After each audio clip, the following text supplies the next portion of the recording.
Outro ponto que a senhora tocou é como se não fizesse parte daquele grupo. Isso impacta diretamente como a gente se articula no grupo e como a gente trabalha a nossa autoestima naquele grupo, né? Porque a participação no grupo acaba ficando, sim, prejudicada. Você sempre acha que a sua voz não é uma voz que é o suficiente para ser escutada. Isso é bem grave.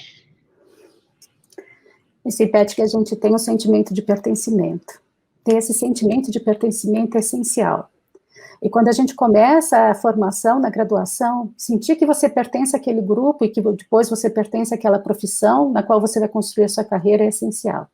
Por isso que esses grupos, esses coletivos e pessoas como o professor Hélio são essenciais, porque são pessoas que abrem as portas para tantos outros. O papel que você está fazendo aqui, Eduardo, tenho certeza que vocês já são modelos de diversas pessoas que se miram em vocês para construir esse sentimento de pertencimento e de possibilidade. Quer dizer, é possível para mim, como foi para o professor Hélio, como foi para Eduardo. Isso é essencial. E no Generas, então, a gente criou também uma atuação em termos de acolhimento, porque acolhimento também é muito importante. Sim, sim. Vamos lá, professor. Fala um pouco para a gente sobre sua trajetória. Eduardo, professora Silvia, a FEA representou a porta para o mestrado e o doutorado em administração. Mestrado em contabilidade, doutorado em administração. Eu não vim para a FEA pensando no mundo corporativo para me tornar um executivo bem-sucedido, como é o seu caso, Eduardo. O magistério sempre foi minha paixão profissional. Eu digo profissional porque eu tenho outras paixões. E o mestrado e o doutorado são atributos necessários para o magistério. Então, eu devo muito à FEA.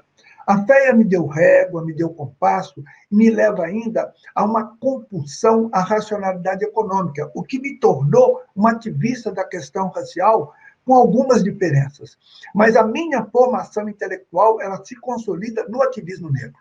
Eu sou um ativista que questiona o custo do Brasil. Eu digo mais, quando calcularmos o custo de oportunidade que esse país paga por desperdiçar talentos negros, haverá uma comoção. Futebol e música, por exemplo, dois campos cuja excelência brasileira é reconhecida em todo o planeta, sem questionamento.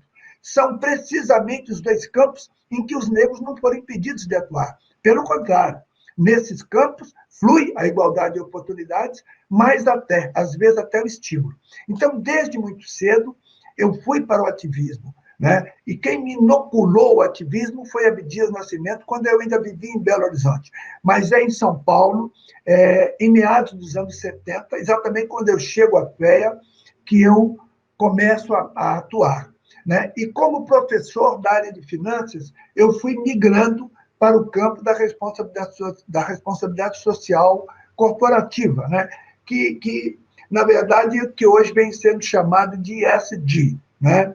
Então, eu quero dizer que a minha trajetória é essa. Quer dizer, o magistério era a minha vocação, mas o que consolida, como eu disse, a minha formação intelectual, se é que eu posso ser útil ao Brasil, isso se consolida no ativismo negro brasileiro. Ele é que me conforma e me torna uma pessoa muito multidisciplinar, porque não há como não estudar a psicologia social, a filosofia, a história, né, para que você possa compreender, quer dizer, essa centopeia, como eu chamo, de duas cabeças, que é a questão racial no Brasil.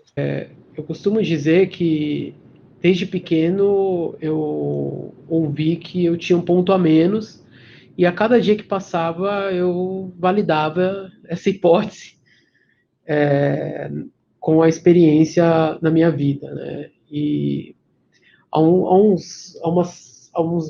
mês atrás, acho que um pouco mais de um mês atrás, eu fui convidado para gravar o vídeo da Sempre Fé, e aí eu não tinha preparado o discurso nenhum, mas eu olhando para a fé, assim, a gente estava gravando ali na frente da fé, eu olhei assim para trás e pensei, nossa, quando eu entrei aqui para fazer a matrícula, entrou um adolescente que tinha certeza certeza que tinha pontos a menos. E a FEA, apontei para a FEA atrás, a FEA, de fato, ela me deu vários pontos a mais, né? O ponto da graduação lá, o ponto do mestrado lá, o ponto do doutorado lá, né? Foram coisas incríveis. Eu acho que a FEA faz parte da trajetória de nós três, né? A gente escolheu assuntos lá, mas teve assuntos lá que escolheram a gente, né? E, bom, nos últimos meses a gente tem passado aí por esses assuntos. E a sociedade está passando aí, inevitavelmente, por um processo de letramento sobre diversidade, né? Alguns conceitos têm sido discutidos. Eu até acredito que o nível de consciência sobre certos temas relacionados à igualdade racial tem aumentado.